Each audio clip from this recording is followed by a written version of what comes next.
Bonjour les stratèges et tous les autres aussi, j'espère que vous allez bien la famille. Le monde est en ébullition. Comme vous le savez, il y a eu l'élection présidentielle aux États-Unis et on peut déjà dire au moment où nous parlons que Donald Trump a remporté celle-ci.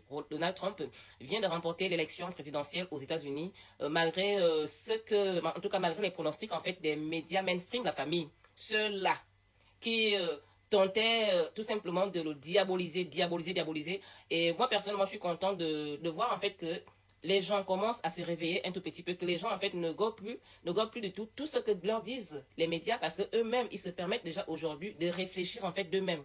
Donc c'est déjà une très très belle victoire. Et vous savez que beaucoup de personnes dans le monde suivaient cette élection avec beaucoup d'attention parce que bien évidemment, on n'est pas américain, les personnes comme nous autres là, sauf que, comme vous le savez, les États-Unis sont encore actuellement, même si avec la sortie des BRICS, tout ceci est en train de changer, mais pour l'instant, les États-Unis sont encore considérés comme étant les maîtres du monde. Voilà pourquoi l'élection, en tout cas la vie politique américaine, touche en fait le monde entier. C'est pourquoi on avait un regard sur cette élection et aujourd'hui, voilà, les choses sont en train de se passer en notre faveur, c'est-à-dire à la faveur en fait de tous ceux qui prennent la paix, la paix, la paix. Parce que bien évidemment, j'ai suivi d'ailleurs le témoignage d'un Afro-américain sur BFM TV qui disait justement en fait parce que le monsieur avait voté pour Monsieur Obama lors de son élection et qui cette fois a voté pour Donald Trump et il disait en fait qu'il a voté pour Donald Trump en fait non seulement pour l'économie américaine mais aussi pour la paix parce qu'il a des enfants. Il n'a pas envie d'élever ses enfants en fait dans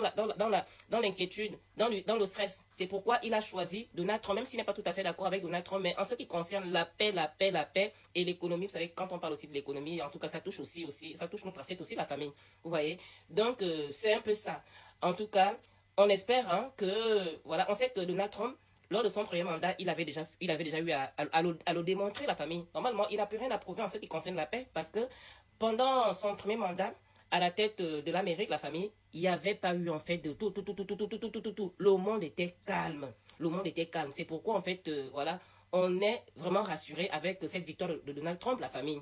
On est rassuré parce que on sait qu'il va permettre en fait qu'il y ait la paix dans ce monde, la famille. Regardez le monde à l'envers. Celui qu'on présente comme étant le démon, celui que tous les médias mainstream diabolisent tout le temps en voulant faire croire aux gens que c'est lui le méchant. Mais pourtant, lui, on a vu son premier mandat, il n'y avait pas de guerre. Le monde était chui, le monde était calme. Mais une fois, ceux qui se font passer pour les bons là sont arrivés, la famille, regardez ce qui se passe en Ukraine, regardez ce qui se passe en Palestine et autres. Donc, on espère que Donald Trump, en tout cas, on espère qu'il n'y aura personne pour lui mettre des bâtons dans les roues. En tout cas, on est confiant, on sait qu'il fera des choses, on sait qu'il apportera la paix, la paix, la paix. Donc, on peut déjà célébrer la victoire de Donald Trump. En tout cas, parce que sa victoire, vraiment, c'est la victoire de la paix. Donc, c'est la paix qui est en train de gagner là. Donc, on célèbre comme ça pour la paix dans ce monde. Ouh!